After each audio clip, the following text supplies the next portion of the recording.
একটু সংক্ষেপে বলে রাখি, সেটি হলো সেন্ট্রাল থিম হলো এই সূরার হেদায়েত এবং মানুষের প্রতিক্রিয়াই হচ্ছে এই সূরার সেন্ট্রাল এবং মেইন থিম। আর গতিপথ হলো চারটি। প্রথম ধাপ হলো ডিনায়াল। ডিনায়াল মানে হলো ভালোর দিকে ডাকলে প্রথম দিকে মানুষ মানতে চায় না, মানুষ গোঁড়ামি করে, কারণ বেশিরভাগ মানুষ নফসের দাস এবং খারাপ কাজ তাদের মনকে আটকে রেখেছে।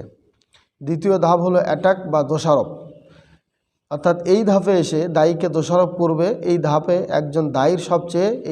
একজন দায়ীর সবচেয়ে চ্যালেঞ্জিং ধাপ। তবে ধৈর্য ধরে এই ধাপটা পার করতে পারলেই সফলতা এবং সুন্দর সার্থকতা খুঁজে পাওয়া যায়। আর তৃতীয় ধাপ হচ্ছে অনুশোচনা। এই ধাপে এসে তার মনটা একটু নরম হয়, ভাবে যে আহ্বানকারী তো আমার ভালোর জন্যই বলে কথাগুলো। তো এই স্পিড বা এই সিম্পটমগুলো দেখা মাত্র দায়ীকে আরও অমায়িক হয়ে যেতে হবে।